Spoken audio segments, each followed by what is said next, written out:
വെച്ചിരുന്ന ഒരു ചോദ്യമാണ്. ഇപ്പോൾ ഈ മുജാഹിദ് പ്രസ്ഥാനത്തിനെ സംബന്ധിച്ചോളം എനിക്ക് ഇഷ്ടപ്പെട്ട കാര്യം എന്ന് വെച്ചാൽ ഒരുപാട് പ്രബോധനങ്ങളിലും പിന്നെ എഡ്യൂക്കേഷണൽ കോൺഫറൻസസ് പിന്നെ സോഷ്യൽ പരിപാടികളും ഒക്കെ ചെയ്യുന്നതാണ്. എനിക്ക് ഇറ്റ്സ് വെരി ഇംപ്രസീവ്. അപ്പോൾ അള്ളാഹു സുബ്ഹാനഹു വ തആല ഇത് ജസ്റ്റ്ലി റിവാർഡ് ചെയ്യട്ടെ എന്നാണ് ആശംസിക്കുന്നത്. പക്ഷെ എനിക്ക് വേറൊരു കാര്യം ഞാൻ കണ്ടിട്ടുണ്ട്, മുജാഹിദ് പ്രസ്ഥാനത്തിന് എന്ന് വെച്ചാൽ രാഷ്ട്രീയ നിലപാടിലുള്ള ഒരു ഗ്യാപ്പ്. അപ്പൊ ഇവരെ സൂചിപ്പിക്കാൻ കാരണം എന്ന് വെച്ചാൽ രണ്ട് കാരണങ്ങൾ. ഒരു കാരണം, ഇപ്പം നബി സല്ലല്ലാഹു അലൈഹി വസല്ലം നമ്മുടെ കാലത്ത് ജീവിക്കുകയാണെന്ന് വെക്കട്ടെ, അദ്ദേഹം ഇതേപോലെ രാഷ്ട്രീയത്തിന് മാറി നിൽക്കുമോ? ഒരിക്കലും ഇല്ലാന്നാണ് എൻ്റെ ഒരു കൺക്ലൂഷൻ. സെക്കൻഡ് തിങ്, ഇന്നത്തെ ഒരു സമൂഹം എന്ന് പറയുന്നത് ഈ ടെററിസം ബന്ധപ്പെട്ട് തന്നെ. ഇപ്പോൾ ഒരു കുട്ടി മുസ്ലിം സമുദായത്തിൽ പെട്ട ഒരു മുസ്ലിം ആണെങ്കിൽ he is terrorist or he can be A terrorist probability. അത് ഇങ്ങനെ ഫിക്സ് ചെയ്തേക്കാം. അത് മീഡിയ ഉണ്ടാക്കിയ ആ ഒരു പിക്ചറാണ്. അപ്പം ഈ ഒരു പ്രശ്നത്തിൽ ഇതിന്റെ കാരണം കൊണ്ട് തന്നെ ഓരോ കുട്ടിയും മുസ്ലിം സമുദായത്തിലായി ഇങ്ങനെയുള്ള ഒരു അറ്റാക്ക്, ഒരു രാഷ്ട്രീയപരമായിട്ട് അറ്റാക്കിന് ഇരയായിട്ട് വരികയാണ്. അതിന്റെ ബെസ്റ്റ് എക്സാമ്പിൾ ആണ് അബ്ദുൽ നാസർ മദനി. ആളുടെ ഞാൻ എനിക്ക് പരിമിതമായിട്ടുള്ള സോഴ്സസിന് കിട്ടിയ റിപ്പോർട്ട്സ് വെച്ചിട്ട് ഞാൻ നോക്കിയപ്പം ആളുടെ എതിരായിട്ടുള്ള വിറ്റ്നസസ് തന്നെ സമ്മതിച്ചിട്ടുണ്ട് that they haven't given any witness reports against him, അങ്ങനെ പറഞ്ഞിട്ടുണ്ട്. അത് വേണ്ട. അതല്ലാതെ തന്നെ 19-ാം വയസ്സിൽ ഇതേ കേസ്, ബ്ലാസ്റ്റ് കേസിൽ കുറ്റം ചുമത്തി ഒരു സക്കറിയ എന്നുള്ള പയ്യൻ, മുസ്ലിം ആളുടെ പേര് UAP അൺലോഫുൾ ആക്ടിവിറ്റീസ് പ്രൊട്ടക്ഷൻ ആക്ടിന്റെ പേരിൽ വിചാരണ പോലും ഇല്ലാതെ ഉള്ളിൽ കിടക്കുന്നു. അപ്പോൾ ഇങ്ങനെയുള്ള ആക്രമണം ഇന്നും ഒരു സാമൂഹികപരമായിട്ടുള്ള കാര്യത്തിൽ ഒരു മുസ്ലിം അഭിപ്രായം പറഞ്ഞാൽ അവൻ ടെററിസ്റ്റ് ആണ്. നാളെ ആരുടെ മേലിലും ഇങ്ങനെയുള്ള ഒരു കുറ്റം ചുമത്തപ്പെടാം. ഇങ്ങനെയുള്ള ആക്രമണങ്ങൾ എപ്പോഴും മുസ്ലിംസിന്റെ നേർക്ക് ഇങ്ങനെ വന്നുകൊണ്ടേ ഇരിക്കുകയാണ്. അപ്പം ഇത് നേരിടേണ്ടത് രാഷ്ട്രീയപരമായിട്ടുള്ള ആ ഒരു സ്റ്റേജിൽ നിന്നാണ്. കാരണം ഇങ്ങനെയുള്ള പ്രബോധനം ഒരിക്കലും മുസ്ലിം സമുദായം ഇല്ലെങ്കിൽ ഇസ്ലാം എന്ന് പറയുന്ന ടെററിസം അല്ല. അത് ഇങ്ങനെയുള്ള കാര്യങ്ങൾക്ക് പ്രബോധനം ചെയ്യുമ്പോൾ തന്നെ ഈ പ്രബോധനം ചെയ്യുന്ന ആൾക്കാർക്ക് അല്ലെങ്കിൽ ഇതിനെക്കുറിച്ച് പഠിക്കുന്ന ആൾക്കാർക്ക് അല്ലെങ്കിൽ ഈ സമുദായത്തിലുള്ള കുട്ടികൾക്ക് ഒരു സുരക്ഷയ്ക്ക് വേണ്ടിയിട്ട് ഈ രാഷ്ട്രീയപര ആ ഒരു മേഖലയിൽ തന്നെ ഒരു പ്രൊട്ടക്ഷൻ പില്ലറായിട്ട് സജീവമായിട്ട് നിൽക്കേണ്ടത് അനിവാര്യമാണെന്നാണ് എൻ്റെ ഒരു കണക്കുകൂട്ടൽ. അപ്പോൾ ഇങ്ങനെ ഒരു മാൻഡേറ്ററി ആയിട്ടൊരു ഫാക്ടറിനകത്ത് ഈ മുജാഹിദ് പ്രസ്ഥാനത്തിന്റെ ഒരു ഗ്യാപ്പ്, അത് എനിക്ക് മനസ്സിലാവുന്നില്ല. അപ്പം അതാണ് എൻ്റെ ഒരു ചോദ്യം. കാരണം ബാക്കി എല്ലാത്തിലും it's very impressive. Praveen Mujahid പ്രസ്ഥാനം രാഷ്ട്രീയത്തിൽ ഇടപെടുന്നില്ല എന്ന് മനസ്സിലാക്കിയും അതാണ് മുജാഹിദ് പ്രസ്ഥാനത്തിൻ്റെ ഒരു കുറവായി അദ്ദേഹം കാണുകയും ചെയ്യുന്നത് എന്നാണ് അഭിപ്രായപ്പെട്ടിട്ടുള്ളത്. യഥാർത്ഥത്തിൽ പ്രവീണിൻ്റെ ആ രംഗത്തുള്ള നിരീക്ഷണം ശരിയല്ല എന്നാണ് എനിക്ക് ആമുഖമായി സൂചിപ്പിക്കാൻ. രാഷ്ട്രീയമെന്ന് പറയുമ്പോൾ അതിന് ഒരുപാട് തലങ്ങളുണ്ട്. ഞാൻ രാഷ്ട്രീയ പ്രവർത്തകനല്ല എന്ന് വേണമെങ്കിൽ ഞാൻ പാർലമെന്ററി രാഷ്ട്രീയത്തിൽ സജീവമല്ലാത്തത് കൊണ്ട് ഒരാൾക്ക് പറയാം. പക്ഷേ രാഷ്ട്രവുമായി ബന്ധപ്പെട്ട മേഖലകളിലെ ആവശ്യമെന്ന് തോന്നുന്ന മേഖലകളിൽ ഞാൻ ഇടപെട്ടുകൊണ്ടിരിക്കുന്നുണ്ട്. എൻ്റെ വിദ്യാഭ്യാസ പ്രവർത്തനങ്ങൾ വഴി, എൻ്റെ ആദർശ പ്രബോധന പ്രവർത്തനങ്ങൾ വഴിയെല്ലാം. അപ്പം ഞാൻ രാഷ്ട്രീയം എന്ന് പറയുമ്പോൾ കേവലം പാർലമെന്ററി രാഷ്ട്രീയം മാത്രമാണ് എന്ന് നമ്മൾ കരുതരുത്. ഒന്നാമതായി എനിക്ക് സൂചിപ്പിക്കാനുള്ള കാര്യം അതാണ്. രണ്ടാമതായി നമ്മൾ മനസ്സിലാക്കേണ്ടത്, പ്രവീൺ ഇവിടെ സൂചിപ്പിച്ച റസൂലുള്ളാഹി സ്വല്ലല്ലാഹു അലൈഹി വസല്ലമ ജീവിച്ചിരുന്നെങ്കിൽ എന്ത് ചെയ്യുമായിരുന്നു? പ്രവാചകൻ സ്വല്ലല്ലാഹു അലൈഹി വസല്ലമ പച്ചയായി ജീവിച്ചിരുന്ന മക്കയിലെ 13 വർഷങ്ങളുണ്ട്. ഈ മക്കയിലെ 13 വർഷങ്ങളിൽ റസൂലുള്ളാഹി സ്വല്ലല്ലാഹു അലൈഹി വസല്ലമ അവിടുത്തെ ഗോത്ര ആധിപത്യവുമായി ബന്ധപ്പെട്ട സമൂഹത്തിൽ തീർച്ചയായും അവരുടേതായ ഗോത്രപരമായ ഒരു രാഷ്ട്രീയ പ്രവർത്തനം ഉണ്ടായിരുന്നു. രാഷ്ട്രീയം എന്ന് പറയാൻ പറ്റില്ല ശരിക്ക്, ആ ഗോത്രാധിപത്യപരമായ പ്രവർത്തനങ്ങൾ ഉണ്ടായിരുന്നു. പ്രവാചകൻ നേർക്ക് നേരെ അതിൽ ഇടപെട്ടിരുന്നില്ല എങ്കിലും പ്രവാചകൻ സല്ലല്ലാഹു അലൈഹി വസല്ലമ മുസ്ലിം സമൂഹത്തിന്റെ നന്മക്കും ഗുണത്തിനും വേണ്ടി ഈ രാഷ്ട്രഘടനയിലെ അദ്ദേഹത്തിന് ചെയ്യാൻ കഴിയുന്ന കാര്യങ്ങൾ ചെയ്തു വരികയും ചെയ്തിരുന്നു എന്ന് നമുക്ക് കാണാൻ കഴിയും. ഇവിടെ പ്രവാചകൻ സല്ലല്ലാഹു അലൈഹി വസല്ലമയുടെ റോൾ വളരെ കൃത്യമാണ്. ഇതേപോലെ തന്നെ ഇന്ത്യ രാജ്യത്തെ സംബന്ധിച്ചിടത്തോളം ഇന്ത്യ ഒരു ജനാധിപത്യ മതനിരപേക്ഷ രാഷ്ട്രമാണ്.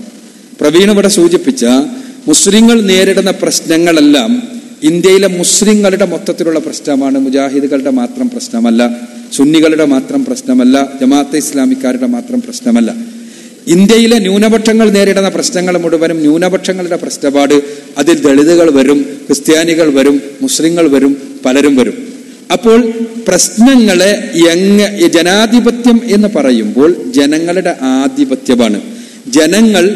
ജനങ്ങളുടെ പ്രതിനിധിയെ വോട്ടിൽ തീരുമാനിച്ച് തെരഞ്ഞെടുത്ത് അയക്കുകയും ആ പ്രതിനിധികൾ നിയമനിർമ്മാണ സഭയിലെത്തി നിയമനിർമ്മാണം നടത്തുകയും ചെയ്യുന്ന രീതിയാണ് ജനാധിപത്യം. ആ ജനാധിപത്യത്തിൽ ജനങ്ങളുടെ എണ്ണത്തിന് വളരെയേറെ പ്രാധാന്യമുണ്ട്. എന്തുകൊണ്ടെന്നാൽ ജനങ്ങൾ ആണ് അവിടെ ജനപ്രതിനിധിയെ തെരഞ്ഞെടുക്കുന്നത്. ജനപ്രതിനിധിയാണ് ജനങ്ങളുടെ പ്രതിനിധിയായി അവിടെ എത്തുന്നത്. ഇവിടെ ഇന്ത്യയെ സംബന്ധിച്ചിടത്തോളം ഇന്ത്യ ഒരു ജനാധിപത്യ മതനിരപേക്ഷ രാഷ്ട്രമായി പ്രഖ്യാപിക്കുന്ന സമയത്ത്, ഇന്ത്യ എന്ന് പറയുന്ന രാജ്യം ജനാധിപത്യ മതനിരപേക്ഷ രാഷ്ട്രമായി പ്രഖ്യാപിച്ച് ഇന്ത്യ സ്വാതന്ത്ര്യം നേടുന്ന സന്ദർഭത്തിൽ ഇന്ത്യയിലെ 2 തരത്തിലുള്ള രാഷ്ട്രീയ വീക്ഷണങ്ങൾ ഉണ്ടായിരുന്നു മുസ്ലിങ്ങളെ സംബന്ധിച്ചിടത്തോളം. ആ 2 രാഷ്ട്രീയ വീക്ഷണങ്ങളിൽ ഒന്ന്, മുസ്ലിങ്ങൾ മറ്റുള്ളവരോടൊപ്പം അഥവാ ഇന്ത്യയിലെ മറ്റ് ദേശീയ പ്രസ്ഥാനത്തിന്റെ ആളുകളോടൊപ്പം നിൽക്കുകയും അങ്ങനെ അവരോടൊപ്പം നിന്ന് ജനപ്രതിനിധി സഭയിൽ മുസ്ലിം പ്രതിനിധികൾ എത്തുകയും അവിടെ വെച്ച് മുസ്ലിങ്ങളുടെ ആവശ്യങ്ങൾക്ക് വേണ്ടി ശബ്ദമുയർത്തുകയുമാണ് ചെയ്യേണ്ടത് എന്ന വീക്ഷണമായിരുന്നു ഒന്നാമത്തേത്. രണ്ടാമത്തെ വീക്ഷണം അങ്ങനെയല്ല, മുസ്ലിങ്ങൾ ഒരു രാഷ്ട്രീയ ഏകകമായി നിലനിൽക്കുകയും ആ രാഷ്ട്രീയ ഏകകം മുസ്ലിങ്ങളുടെ ഒരു വോട്ട് ബാങ്കായി നിലനിന്ന് ആ മുസ്ലിങ്ങൾ അവരുടെ പ്രതിനിധിയെ വോട്ട് ചെയ്ത് വിജയിപ്പിച്ച് അവരുടെ പ്രതിനിധി പാർലമെന്റിലോ അല്ലെങ്കിൽ അസംബ്ലിയിലോ എത്തുന്ന ഒരു സമ്പ്രദായം ഉണ്ടാക്കണമെന്നാണ്. ഈ 2 വീക്ഷണങ്ങളും ഇന്ത്യൻ മുസ്ലിങ്ങൾക്കിടയിൽ ഉണ്ടായിരുന്നു. ഇന്ത്യയിലെ മുസ്ലിങ്ങളുടെ പണ്ഡിതന്മാരിൽ 2 വീക്ഷണങ്ങളുടെ വക്താക്കളും ഉണ്ടായിരുന്നു. ഈ 2 വീക്ഷണങ്ങൾക്കും മതപരമായി നേർക്കുനേരെ നോക്കിയാൽ എന്തെങ്കിലും ഒരു തെറ്റ് പറയാൻ കഴിയില്ല. ഇന്ത്യയുടെ സാഹചര്യത്തിൽ ഈ 2 വീക്ഷണങ്ങൾക്കും മതപരമായി എന്തെങ്കിലും ഒരു തെറ്റ് പറയാൻ കഴിയില്ല. അതുകൊണ്ട് തന്നെ അന്ന് മുതൽ തന്നെ മുജാഹിദ് പ്രസ്ഥാനം സ്വീകരിച്ച നിലപാട് ഈ 2 വീക്ഷണങ്ങൾ ഉൾക്കൊള്ളുന്ന ആളുകൾക്കും മതപരമായി ഇസ്ലാമിന്റെ നിയമങ്ങൾ അനുധാവനം ചെയ്തുകൊണ്ട് അവർ ജീവിക്കുകയും ഈ രാഷ്ട്രീയ വീക്ഷണങ്ങൾ ഉൾക്കൊണ്ട് രാഷ്ട്രത്തിന്റെ പുനർനിർമ്മാണ പ്രവർത്തനങ്ങളിൽ പങ്കാളികളാകാൻ കഴിയുന്നവർ അങ്ങനെ ചെയ്യുകയും വേണം എന്നുള്ള നിലപാട് തന്നെയാണ്. നമുക്ക് മുജാഹിദ് പ്രസ്ഥാനത്തിന്റെ ആദ്യ കാല നേതാക്കളായിരുന്നു ഈ 2 രാഷ്ട്രീയ വീക്ഷണത്തിന്റെയും മുസ്ലിം ശക്തികൾ, മുസ്ലിം പ്രതിനിധികൾ എന്ന് നമുക്ക് കാണാൻ കഴിയും. കേരളത്തിൽ ഏറ്റവും പ്രായം കുറഞ്ഞ കേരള പ്രദേശ് കോൺഗ്രസ് കമ്മിറ്റിയുടെ പ്രസിഡന്റ്, KPCCയുടെ പ്രസിഡന്റ് മുഹമ്മദ് അബ്ദുറഹിമാൻ സാഹിബായിരുന്നു. അത് സ്വാതന്ത്ര്യത്തിന് മുൻപ് തന്നെ അദ്ദേഹം KPCCയുടെ പ്രസിഡന്റ് ആയിരുന്നു എന്നുള്ളതാണ് യാഥാർത്ഥ്യം. അദ്ദേഹം കേരള പ്രദേശ് കോൺഗ്രസ് കമ്മിറ്റിയുടെ പ്രസിഡന്റ് ആയിരുന്നു, കോൺഗ്രസിന്റെ വക്താവായിരുന്നു. അതോടൊപ്പം തന്നെ അദ്ദേഹം ഒരു മുജാഹിദ് പ്രവർത്തകനായിരുന്നു. അദ്ദേഹത്തിന്റെ വീക്ഷണം കോൺഗ്രസുകാരോടൊപ്പം അന്നത്തെ ഹിന്ദുക്കളായ ക്രിസ്ത്യാനികളായ കോൺഗ്രസുകാരോടൊപ്പം പ്രവർത്തിക്കുകയും എന്നിട്ട് ഒരുമിച്ച് രാജ്യത്തിന്റെ നന്മയ്ക്ക് വേണ്ടി പ്രവർത്തിക്കുകയും അവിടെ അങ്ങനെ നിയമനിർമ്മാണ സഭയിൽ എല്ലാവരുടെയും പ്രതിനിധിയായി എത്തുകയും മുസ്ലിങ്ങൾ അടക്കമുള്ള എല്ലാവരുടെയും അവകാശങ്ങൾ സംരക്ഷിക്കുന്നതിന് വേണ്ടി നിലനിൽക്കുകയും ചെയ്യുക എന്നതായിരുന്നു. അദ്ദേഹത്തെ പോലെ തന്നെ അദ്ദേഹത്തോടൊപ്പം തന്നെ മുജാഹിദ് പ്രസ്ഥാനത്തിൽ പ്രവർത്തിച്ചിരുന്ന മറ്റൊരു വ്യക്തിയായിരുന്നു KMCD സാഹിബ്. KMCD സാഹിബ് കേരളത്തിന്റെ സ്പീക്കറായി ജീവിതം അവസാനിപ്പിച്ച വ്യക്തിയാണ്. അദ്ദേഹം ശുദ്ധനായ ഒരു മുജാഹിദ് പ്രവർത്തകനായിരുന്നു. അദ്ദേഹം പക്ഷേ മുസ്ലിം ലീഗിനെയാണ് പ്രതിനിധീകരിച്ചത്. അത് ഞാൻ നേരത്തെ പറഞ്ഞ രണ്ടാമത്തെ വീക്ഷണപാട്. മുസ്ലിങ്ങൾ അത് സുന്നിയാണെങ്കിലും മുജാഹിദാണെങ്കിലും തബ്ലീഗുകാരനാണെങ്കിലും ഏത് വിഭാഗത്തിൽപ്പെട്ടവരാണെങ്കിലും മുസ്ലിങ്ങളുടെ ഒരു പൊതുവേദിയായി മുസ്ലിം ലീഗ് പ്രസ്ഥാനം ഉണ്ടാവുകയും ആ മുസ്ലിം ലീഗ് പ്രസ്ഥാനം മുസ്ലിങ്ങളുടെ പൊതുവേദിയായി നിലനിൽക്കുകയും മറ്റുള്ളവരോടൊപ്പം രാഷ്ട്രീയ പ്രവർത്തനം നടത്തുകയും ഈ രാഷ്ട്രീയ പ്രവർത്തനം വഴി മുസ്ലിങ്ങളുടെ പ്രതിനിധികളെ പാർലമെന്റിലേക്കും അസംബ്ലികളിലേക്കും എത്തിക്കുകയും അങ്ങനെ എത്തിച്ച് അവിടെ മുസ്ലിങ്ങളുടെ അവകാശ സംരക്ഷണത്തിന് ശ്രമിക്കുകയും രാജ്യത്തിന്റെ മൊത്തത്തിലുള്ള പുരോഗതിക്ക് വേണ്ടിയുള്ള പരിശ്രമങ്ങളിൽ പങ്കാളികളാവുകയും ചെയ്യുക എന്നതായിരുന്നു അന്നത്തെ മുസ്ലിം ലീഗിന്റെ വീക്ഷണം. ഈ വീക്ഷണത്തിന്റെ വക്താവായിരുന്നു KMCD സാഹിബ്. കേരളത്തുൽ മുജാഹിദീനിന്റെ സ്ഥാപക നേതാക്കളായിരുന്ന KM മൗലവിയാണെങ്കിലും അതേപോലെ തന്നെ മറ്റ് NV അബ്ദുസ്സലാം മൗലവി ആണെങ്കിലുമെല്ലാം മുസ്ലിം ലീഗിന്റെ സജീവരായ പ്രവർത്തകരും സൈദ്ധാന്തികരുമായിരുന്നു എന്ന് നമുക്ക് കാണാൻ കഴിയും. ഞാൻ സൂചിപ്പിക്കുന്നത് ഇങ്ങനെ ഈ രണ്ട് വീക്ഷണങ്ങളെയും മതപരമായി തെറ്റ് എന്ന് പറയാൻ കഴിയാത്തത് കൊണ്ട് തന്നെ ഒരു മതം നിരപേക്ഷ രാഷ്ട്രത്തിൽ മുസ്ലിങ്ങളുടെ പ്രശ്നങ്ങൾ പരിഹരിക്കുകയും മുസ്ലിങ്ങൾക്ക് അർഹമായ അവകാശങ്ങൾ നേടിയെടുക്കുകയും ചെയ്യുകയാണ് ഒരു രാഷ്ട്രീയ പ്രവർത്തനത്തിന്റെ ലക്ഷ്യം എന്നുള്ളത് കൊണ്ട് തന്നെ ഈ രണ്ട് പാതകളും മതപരമായി തെറ്റാണ് എന്ന് പറയാൻ കഴിയാത്തത് കൊണ്ട് തന്നെ മുജാഹിദുകൾ ആളുകളെ ഉത്ബോധിപ്പിച്ചു കൊണ്ടിരുന്നത് ഈ രണ്ട് പാതകളിൽ ഏതും സ്വീകരിക്കാം, പക്ഷേ ഏത് സ്വീകരിച്ചാലും ഈ പാതകളിൽ നിങ്ങൾ മതപരമായ നിയമങ്ങൾ നിർദ്ദേശങ്ങൾ പൂർണ്ണമായി പാലിച്ചുകൊണ്ട് മാത്രം മുന്നോട്ട് പോകണമെന്നാണ്.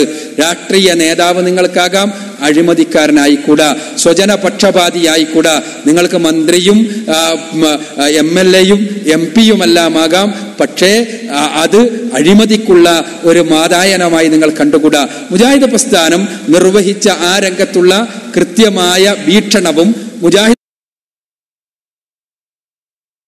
പ്രസ്ഥാനം നിർവഹിച്ച പ്രധാനപ്പെട്ട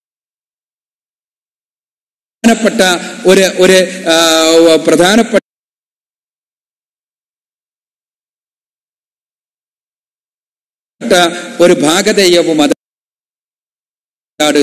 അല്ലെങ്കിൽ ചിന്തിച്ചു നോക്കുക,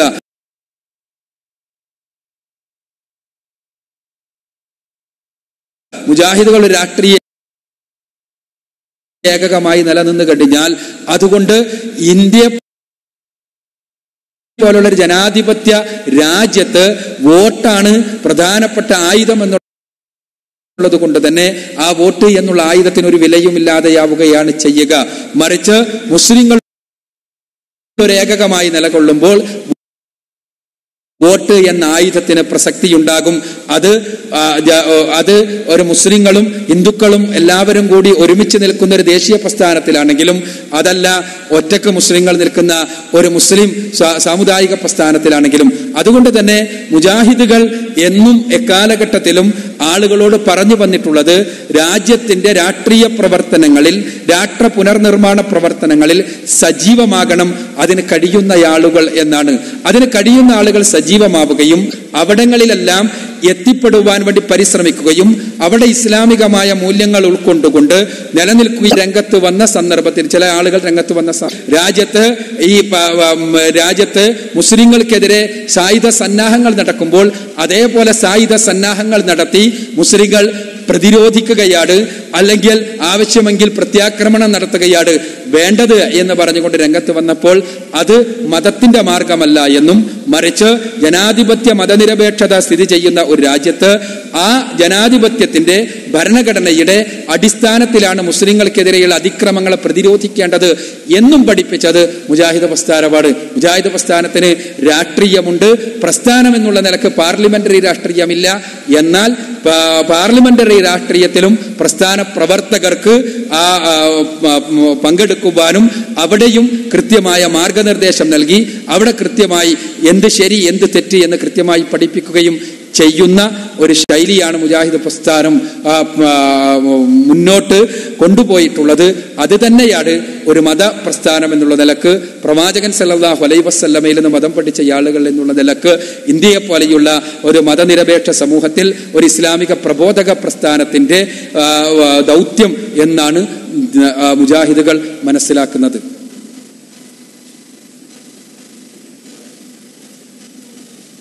അസ്സലാമു അലൈക്കും.